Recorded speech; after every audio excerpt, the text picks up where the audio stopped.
Hello, heroes. Well, I am talking today to one of my heroes and someone I've known for a long time, ever since she was little, the fabulous Chelsea Memmel. So, a little bit about Chelsea. She is the seventh most decorated gymnast in all of America. She's the 2003 World Bars Champion. She is the 2005 All Around World Champion. So, Chell, thank you for coming and sharing with us today. Thank you for having me. I Yeah. appreciate it. All right, so we're going to talk about challenges and heroes today. So, first of all, who are some of your biggest heroes that have inspired you along the way? Two of my biggest heroes were my parents. Both were gymnasts and did gymnastics at the college level, and then opened up they started working at a gym and then opened up a gym together. And they're two of some of the hardest working people I know, and were there to support me in my career, in my life, like 100%. And I just always look up to them, and I look up to them still. So I was really lucky to have like those two just as part of my journey, because I know it wouldn't have happened without them. So they are definitely two of my biggest heroes. That's awesome. Now, I know that you've been training a lot lately. Are they still kind of supporting you in your adult gymnastics journey?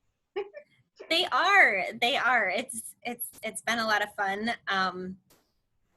Playing in the gym again, and it was weird when it was so empty, but it was just like our family there. And yeah, supporting me still 100%. They keep asking me like, when are you going to actually like come back? Because like we're ready. Oh my gosh, Chelsea. Well, Funny. heard it here that maybe Chelsea Memmel is going to make a comeback, girls.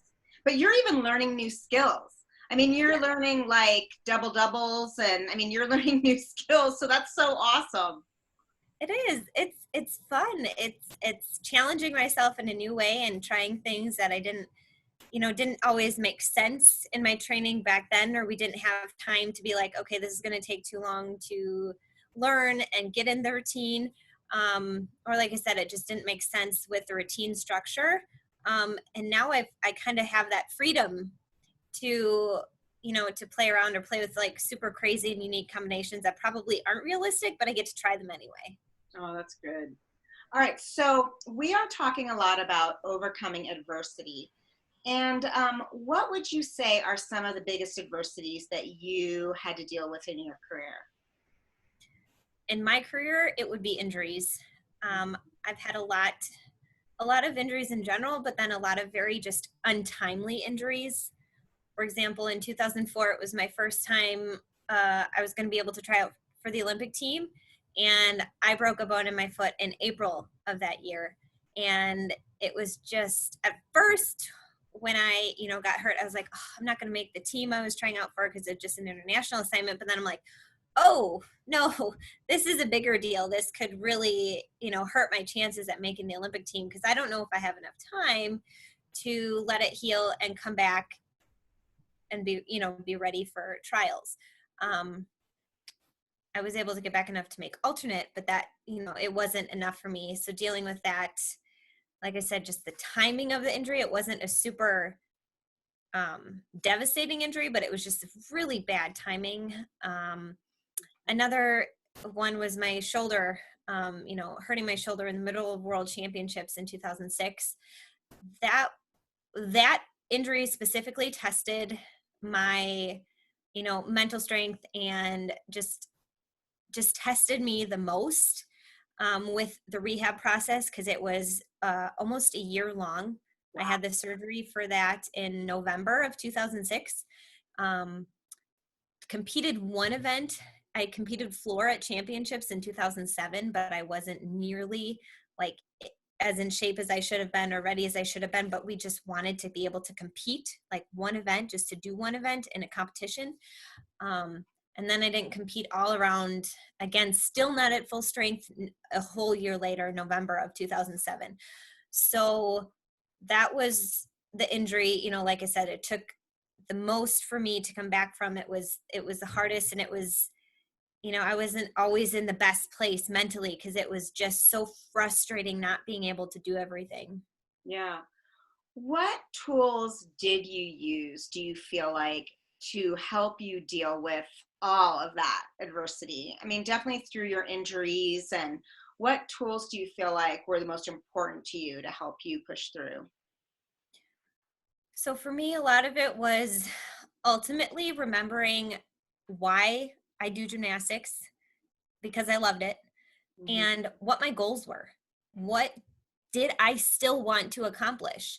On the days that all I could do, when I couldn't even like raise my arm above my head, and like wanting to, like thinking about, okay, I can't do this yet, but trying to do, these are the exercises that are going to get me back to be able to do it.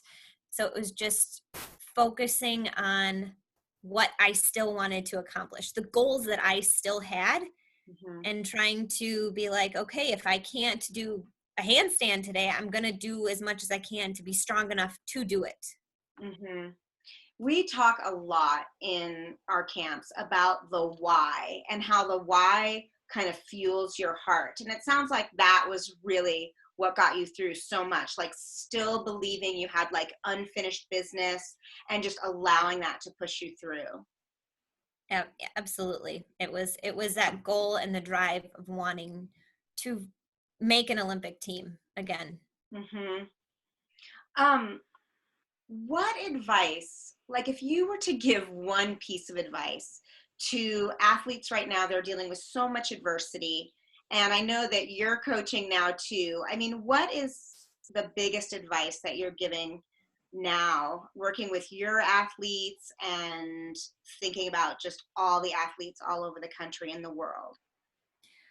It's been really tough, and it's trying to, just like for me as a person and as a coach, just to stay lighthearted about everything, because a lot of people, all of our girls who came back, they were out of the gym for 10 weeks, so we're not coming in with like super high intensity and super high expectations. We're coming in, we're working on our conditioning, even though a lot of them were joining us in our Zoom workouts and staying in fairly good shape. It's still different when you're in the gym and being able to do the conditioning on the equipment and doing those kinds of basics. So we've been just trying to focus on that and taking it slow.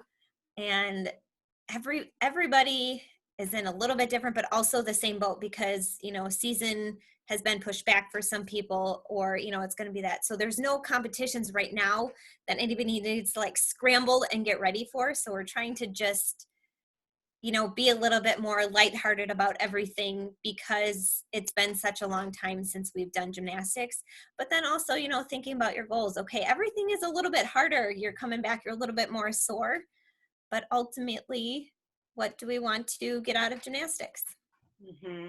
So staying goal focused. Yeah. All right, one more question, and then I'll let you go. We're talking about being your own hero. And what would you say your superhero power is? I put you on the spot with that one. That one you did. Um, I'm trying to think.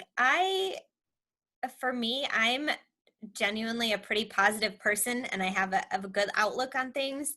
Mhm. And I'm driven, just myself, and I love that part about me, that I'm super competitive, and that I can be pretty happy the majority of the time. And I think that's um special, especially right now, like I said, with everything being so unknown, and everything is, when everybody is going to get back in the gym. So I think I like that part about me. But I still got to work on being a little bit kinder to my words to myself.